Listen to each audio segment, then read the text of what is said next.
యాదగిరి మండల హెడ్ క్వార్టర్లో బాబాసాహెబ్ 133వ జన్మదినాన్ని ఘనంగా జరుపుకున్నాము. మా బాబాసాహెబ్ చేసిన సేవలను తరించుకుంటూ సంతోషిస్తున్నాము. బాబాసాహెబ్ అనేవాడు అందరివాడు, కొందరివాడని కొందరు అంటున్నారు, కానీ అందరివాడు. ఆయన ఒక ఎస్సీ ఎస్టీలకే కాదు, బీసీలకు, మైనార్టీలకు, ప్రతి ఒక్కరికి వాళ్ళకు వచ్చే హక్కుల గురించి, వాళ్ళకు వచ్చే బాధ్యతల గురించి రాజ్యాంగంలో పొందుపరిచి వాళ్ళకు చాలా సహాయం చేసినాడు. మరియు ఆ రోజుల్లో మనకు స్వతంత్రం వచ్చిన తొలినాళ్ళలో మన గాంధీ, నెహ్రూ ఇంకా పెద్దలందరూ కూర్చుండి మన భారతదేశంలో ఎలక్షన్ల కోసం ఓటు హక్కు ఎవరికి ఇవ్వాలని ఒక అభిప్రాయాన్ని తెలియజేయడానికి వచ్చినప్పుడు గాంధీ అన్నాడు, ఎవరైతే డిగ్రీ చేసిన వాళ్ళు ఉన్నారో వాళ్ళకు ఓటు హక్కు కల్పించాలన్నాడు. నెహ్రూ అన్నాడు, ఎవరైతే ట్యాక్సులు కట్టి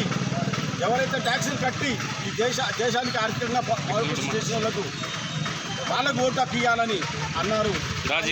ఇంకా మిగతా లీడర్లు అప్పుడు వారి అభిప్రాయాలు తెలిపారు. కానీ దృఢంగా మా బాబాసాహెబ్ అంబేద్కర్ ఈ భారతదేశంలో ఉన్న ప్రతి ఒక్క పౌరుడికి 18 సంవత్సరాలు నిండిన పౌరుడికి ఓటు హక్కు కల్పించాలి, వారికి ఆ ఓటు హక్కుతోనే ఈ భారతదేశ రాజకీయాలు నడవాలి అని ఒక అభిప్రాయం చెప్పినప్పుడు అందరూ ఆమోదించి ఈ ఓటు హక్కును అందరికీ ఇచ్చినారు. మరియు బాబాసాహెబ్ అంబేద్కర్ గారు ఆ రోజుల్లో మన ఆడబిడ్డలకు ఏమి హక్కులు కూడా లేకుండే, వాళ్ళ కోసమని కొట్లాడి మహిళా సాధికారిక బిల్లును ప్రవేశపెట్టి పార్లమెంటులో వారికి హక్కులు, అధికారాలు కల్పించినారు. మరియు మన దేశ ఆర్థిక పరిపుష్టి కోసం రిజర్వ్ బ్యాంక్ అనే ఒక పెద్ద జాతీయ బ్యాంకును స్థాపించినారు. ఈ దేశంలో ఉన్న కార్మికులకు అప్పుడు పనిభారం చాలా ఎక్కువగా ఉండేది. వారికి 8 గంటల 10 దినాలు కల్పించిన మహానుభావుడు మా బాబాసాహెబ్ అంబేద్కర్. ఆయన రాసిన రాజ్యాంగం ద్వారానే ఒక గుళ్ళ దేవుడు కూడా ఆ మహిళలకు హక్కు కల్పించలేడు, కానీ ఇందిరాగాంధీ అనే మహిళకు ప్రధానమంత్రి అయ్యే అవకాశం కల్పించింది మన రాజ్యాంగమే. కనుక మేము అందరినీ కోరుకునేది ఒకటే, ఈ రాజ్యాంగాన్ని కొన్ని పార్టీలు ఇప్పుడు అంటున్నాయి,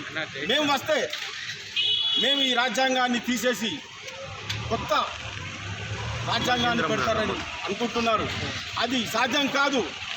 బాబాసాహెబ్ అంబేద్కర్ రాసిన రాజ్యాంగమే ఈ ప్రపంచంలోని గొప్ప రాజ్యాంగం. ఆయన కోసం ప్రపంచ దేశాల్లోని వ్యక్తులు, నాయకులు అందరూ ఆయనను అభిమానిస్తారు. మీరు అందరూ కలిసి బాబాసాహెబ్ని తలుచుకొని, ఆయన సేవలను తలుచుకొని మీరు అందరూ ఆయన అడుగుజాడల్లో నడాలని ప్రతి ఒక్క బహుజనులకు అందరినీ కోరుతున్నాను. జై భీమ్, జై భీమ్, జై భీమ్.